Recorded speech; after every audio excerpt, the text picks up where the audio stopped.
আদিত্যর ফোন পেয়ে রোশনাইকে বাঁচাতে ছুটে এলো আরণ্যক। তো হ্যাঁ বন্ধুরা, আমরা ঠিক এমনটাই দেখতে পেতে চলেছি রোশনাইয়ের আগামী পর্বের আপডেটগুলোতে। বিস্তারিত জানতে চ্যানেলটিকে সাবস্ক্রাইব করে না টেনে সম্পূর্ণটা দেখার অনুরোধ রইল। গল্পের শুরুতে দেখা যায় রোশনাই কলকাতা ছেড়ে মুম্বাইতে চলে আসে।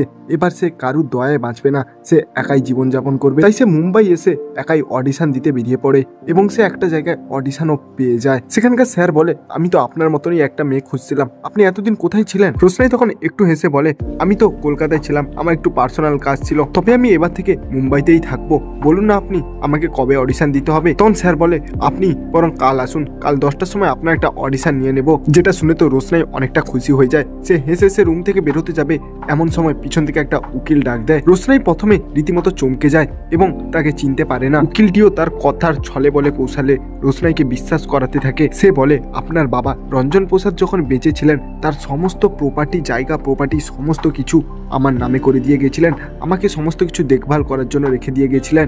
আর তারপরেই তোমার বাবার সাথে আমার ফোনে কন্ট্যাক্ট হতো, তিনি আমাকে জানিয়েছিলেন এই সমস্ত ব্যাপারে কাউকে জানাতে না। আর এখন তো তোমার বাবা আর আমাদের মাঝে নেই, তাই আমি তোমার হাতে তোমার বাবার সমস্ত সম্পত্তি তুলে দিয়ে আমি নিজে মুক্তি পেতে চাই। উকিলটির মুখ থেকে তার বাবার সমস্ত কথা শুনে রোশনাইও গলে যায়। রোশনাইও উকিলটিকে বিশ্বাস করতে শুরু করে। আর উকিলটি বলে, আমি তো কাল শহরের বাইরে চলে যাব, আপনি বরং আজই চলুন, আপনার বাবার বাড়িটা আপনাকে দেখে নিয়ে আসি।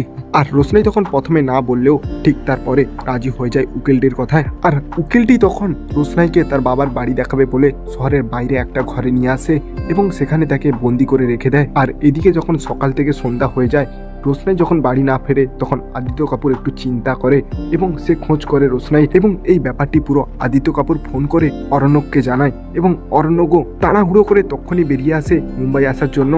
অরণ্যক তখন মনে মনে ভাবতে থাকে যে আমি যেই ভয়টা পাচ্ছিলাম সেটাই সত্যি হলো। আমি জানতাম এই অঞ্জন প্রসাদই সমস্ত কাজটি করেছে, আমাকে প্রথমে অঞ্জন প্রসাদের কাছে যেতে হবে। এবং মুম্বাই পৌঁছে প্রথম অরণ্যক রঞ্জন প্রসাদের কাছে যায় এবং রঞ্জন প্রসাদকে মেরে তার মুখ থেকে সমস্ত সত্যি কথাটা বের করে এবং শেষ মুহূর্তে অরণ্যক পৌঁছে রোশনাইকে বাঁচিয়ে নেয়। তো হ্যাঁ বন্ধুরা, আমরা ঠিক এমনটাই দেখতে পেতে চলেছি রোশনাইয়ের আগামী পর্বের আপডেটগুলোতে। আর এমনটা হলে আপনাদের দেখতে ঠিক কেমন লাগবে তা অবশ্যই কমেন্ট বক্সে কমেন্ট করে জানিয়ে দাও। ভিডিওটি ভালো লাগলে অবশ্যই একটি করে লাইক করে চ্যানেলটিকে সাবস্ক্রাইব করে আমাদের পাশেই থাকবেন।